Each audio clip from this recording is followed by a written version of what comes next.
여러분 안녕하십니까? CJB AI 8시 뉴스 시작합니다.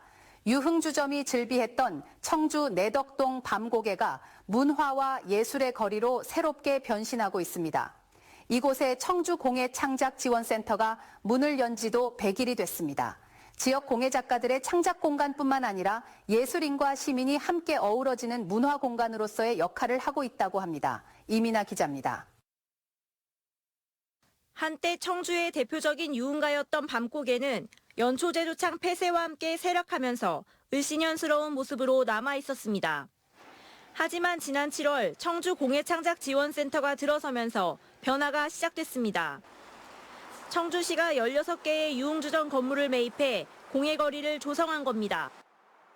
외벽에 남겨진 상호명은 건물의 옛 흔적을 간직하고 있지만 실내는 예술가들의 창작 공간으로 바뀌었습니다. 청주공예창작지원센터는 청년 공예가들의 창작과 창업을 목표로 하고 교육이나 판매 그리고 전시까지 지원하는 공예 복합 문화 공간으로 현재 이곳에는 금속 섬유 등 작가 4명이 입주해 창작 활동을 활발히 펼치고 있습니다. 특히 전국 유일 유리공예 특화센터로 인근의 청주대학교 학생들과 졸업생, 지역 공예가들에게 최적의 창작 환경을 제공하고 있습니다. 유리공방은 다른 분야의 공예들과는 다르게 필요한 기자재들도 많고 재료비가 비싼 부분들이 있어요. 근데 이제 청주공예창작지원센터에서 지원하고 있는 유리공방은 무료로 작가님들이 사용할 수 있기 때문에 부담 없이 언제든 오셔서 작업을 할 수 있다는 장점이 있습니다. 청주공예창작지원센터는 시민들이 작가들에게 직접 공예를 배우고 체험할 수 있는 문화공간이기도 합니다. 처음 접하는 공예 기법은 낯설지만 손끝에서 자신만의 작품을 완성하는 기쁨은 특별한 즐거움으로 다가옵니다. 제가 이런 걸 한번 만들 기회가 없었거든요. 근데 이번 기회에 와서 체험을 해보니까 정말 재밌고 유익한 것 같습니다. 어두웠던 과거를 뒤로하고 이제는 예술과 문화가 꽃피는 거리가 된 밤고개.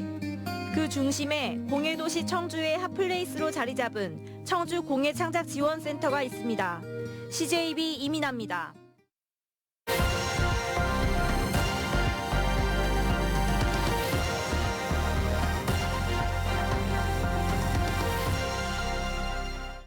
올해 3월 동해에서 구조됐던 천연기념물 제331호이자 멸종위기 야생생물 11급 전박이물범 한 쌍이 가로림 만에 방류됐습니다. 구조 당시 새끼였던 수컷 보미와 암컷 양양이는 건강을 회복한 뒤 자연 적응 훈련까지 거쳤는데 앞으로 최적의 서식지인 가로림 만에 새롭게 적응해 나가게 됩니다. TJB 장석영 기자입니다. 전박이 물범 2마리가 연구원들의 보호를 받으며 가로림만 선착장의 모습을 드러냅니다. 조심스럽게 배로 옮겨진 뒤 연안으로 나가 바다로 돌아갔지만 어색한 듯 한동안 주변을 맴돕니다. 이들은 동해에서 각각 구조된 보미와 양양입니다. 수컷 보미는 지난해 3월 31일 강릉 주문진 해안가 구조물 위에서 심한 탈수 상태로 발견됐습니다. 당시 새끼였던 보미는 경포 아쿠아리움으로 옮겨져 치료를 받고 건강을 회복해 현재 139cm에 46.2kg까지 커졌습니다.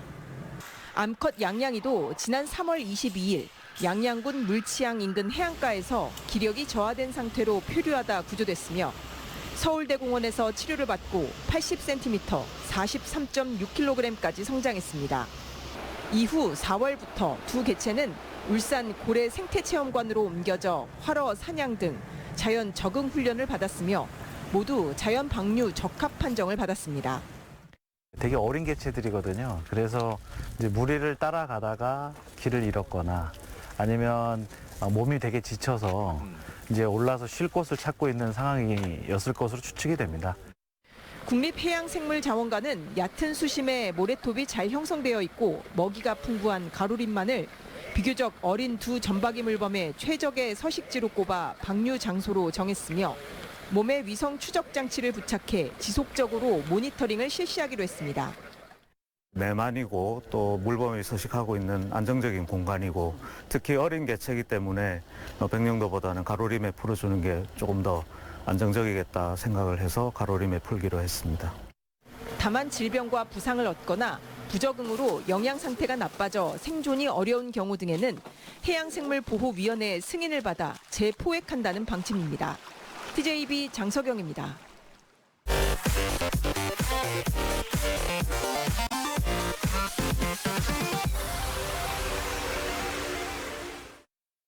충청북도의 문화의 바다 공간 조성 사업이 행정안전부 중앙투자심사를 통과했습니다.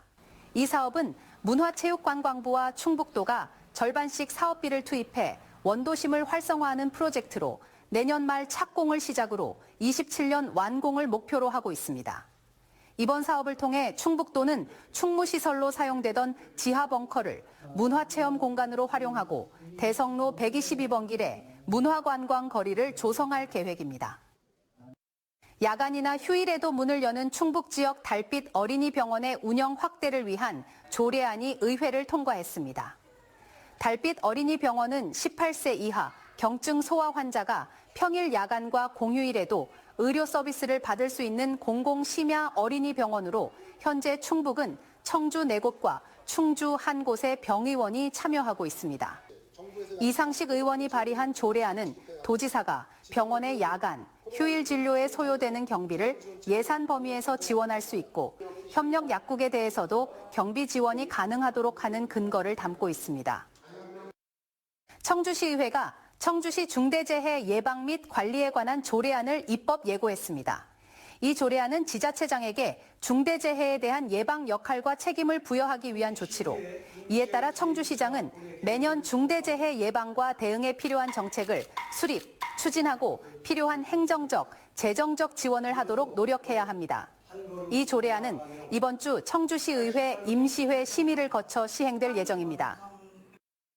충북 지역 12개 경찰서 중 6곳에 성범죄 신상정보 등록 대상자 관리를 위한 전담 인력이 배치되어 있지 않은 것으로 확인됐습니다.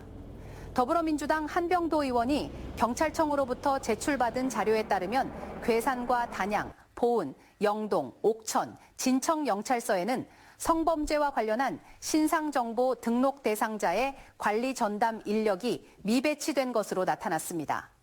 한편 충북 지역의 성범죄 신상정보 등록 대상자는 3,572명이며 이 중 관리 전담 인력이 없는 곳의 대상자는 641명입니다.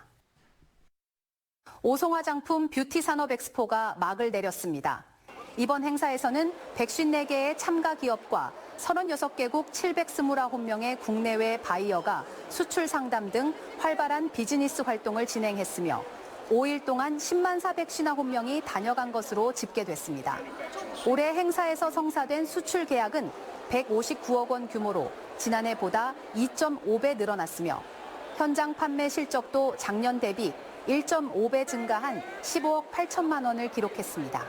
한편 내년도 오송화장품 뷰티 산업 엑스포는 청주전시관 오스코에서 개최될 예정입니다. 제1회 두루봉 물빛축제가 청주시 문희면에서 열렸습니다. 이번 행사는 청주시가 추진하는 동아시아 문화도시 교류 사업과 연계해 진행됐으며 한중일 공통의 문화유전자인 젓가락을 소재로 한 경연대회와 음악 공연이 열렸습니다. 청주시와 일본 니가타, 중국 칭다오는 지난 2015년 동아시아 문화도시로 선정된 이후 해마다 국제 교류 사업을 꾸준히 진행하고 있습니다. 이상으로 CJB AI 8시 뉴스 마치겠습니다. 시청해주신 여러분 감사합니다.